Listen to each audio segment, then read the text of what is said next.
Overthinking trips up more talented people than lack of skills, lack of opportunity, or lack of money. I've coached hundreds of entrepreneurs and creators, and I see that happening over and over again. It's that feeling when you lie awake at 2 a.m. in the morning, your limbs twitching with restlessness because your mind won't shut up. And you are drowning in your own thoughts that feel very urgent, but they are not particularly useful. You are not broken. You're just trapped in a habit, but you can break free. Over the next couple of minutes, I'm going to share 6 flips that could change the way you experience your overthinking. If you ignore this, your mind will keep running you in circles. Your emotions will stay at high alert and your decisions will feel heavy. But once you understand the nature of thought, something incredible happens. Your mind settles down on its own. So let's do this. Let's start with the first flip, because if you can see that one, the rest of them become so easy. When you are overthinking, it can feel as if you are on a never-ending hamster wheel.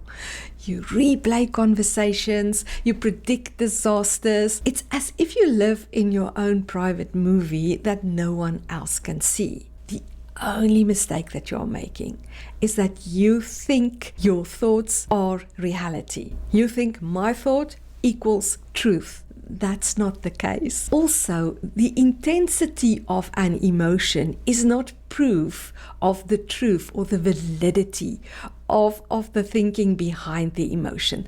That's never true, because a busy mind can create very dramatic thoughts, not necessarily accurate ones. So when you see yourself going into that overthinking loop, remind yourself, I'm not in a bad reality right now.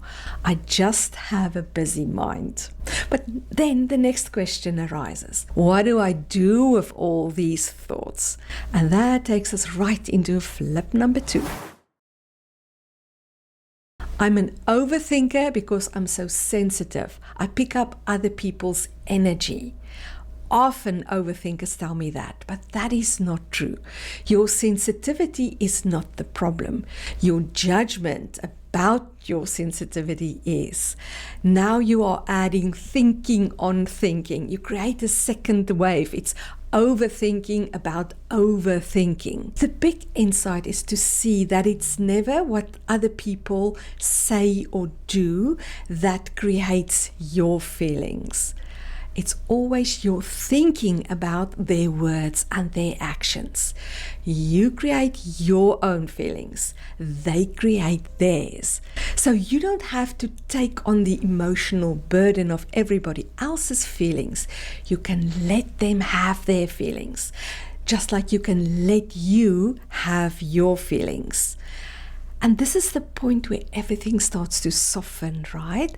And it's a good segue into flip number 3. Another thing that overthinkers often say is, I overthink because of my lack of self-esteem. Not true either.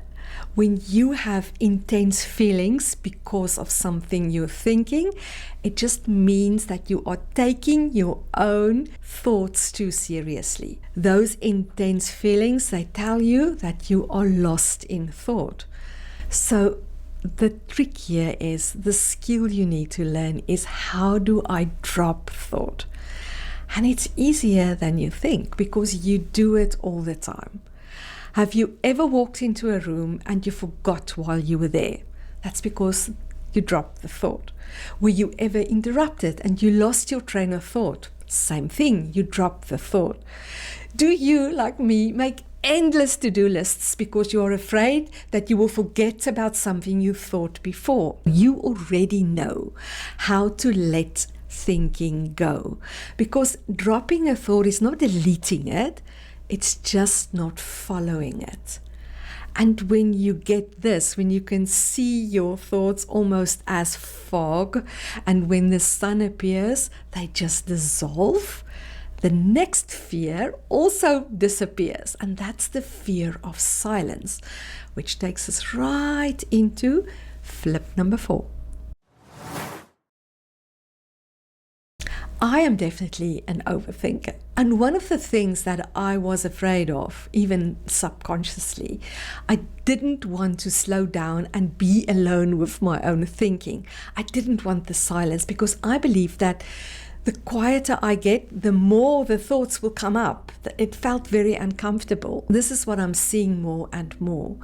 When I quiet down, when I become silent, yes, more thoughts do arise, but it's only for a few moments. It's almost like shaking a snow globe and suddenly there's a lot of snow. But if I allow those thoughts to settle, a beautiful clarity and quietness, a deep quietness settles within me. And I realize that there's something else underneath all the whirling, underneath all the busy thinking. It's the real me, it's the true me. We are going to explore that in flip number 5. Underneath all those whirling thoughts, there's a deeper you that's untouched by all the thinking, unharmed, unbothered by it. You do not solve the problem of overthinking with more thinking. You don't want to think more. You don't want to analyze your thinking more. You don't want to improve your thinking. You want to see more.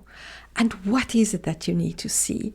Your inner well-being, that place of inner peace within your soul. And you don't have to create the peace. You just have to return to it. You just have to re-see it. It got fogged up by all your busy thinking, but once the thinking settles down, that place of clarity is available to you again, and you want to return there. And once you see this, you stop trying to manage your thinking, which leads us to the final flip. Some therapists and counselors recommend that people create a worry window. That's right, they make time, they schedule a time to overthink. I can see that it has some value, but that is not what I teach. And that's not what I do for myself as well. I want you to schedule a time to settle down. Because if you think of it in this way, the quality of your thinking that's created when you are stressing out, when you are overthinking, it's really not good quality thinking. And you would not organize the garbage before you take it out. That just spreads the smell. And that's why I'm saying don't engage with your thinking. Don't feed it. Just put it on the curb and get rid of it. And that's why it's a good idea to schedule a time to settle down, to make time where there's less thinking and there's more of your natural innate well-being available to you. So let me leave you with this. These flips are simple, but they are powerful. The big takeaway is your mind already knows peace. It knows how to get there. You just need to remind yourself again, oh, this is how I do it. If this video was valuable to you, please like it and subscribe to the channel so that more people can find these insights. Also, if you want to dive deeper, I have a free audio course. I will give all the details in the description. In the meantime, welcome to watch the next video, which is coming up right now.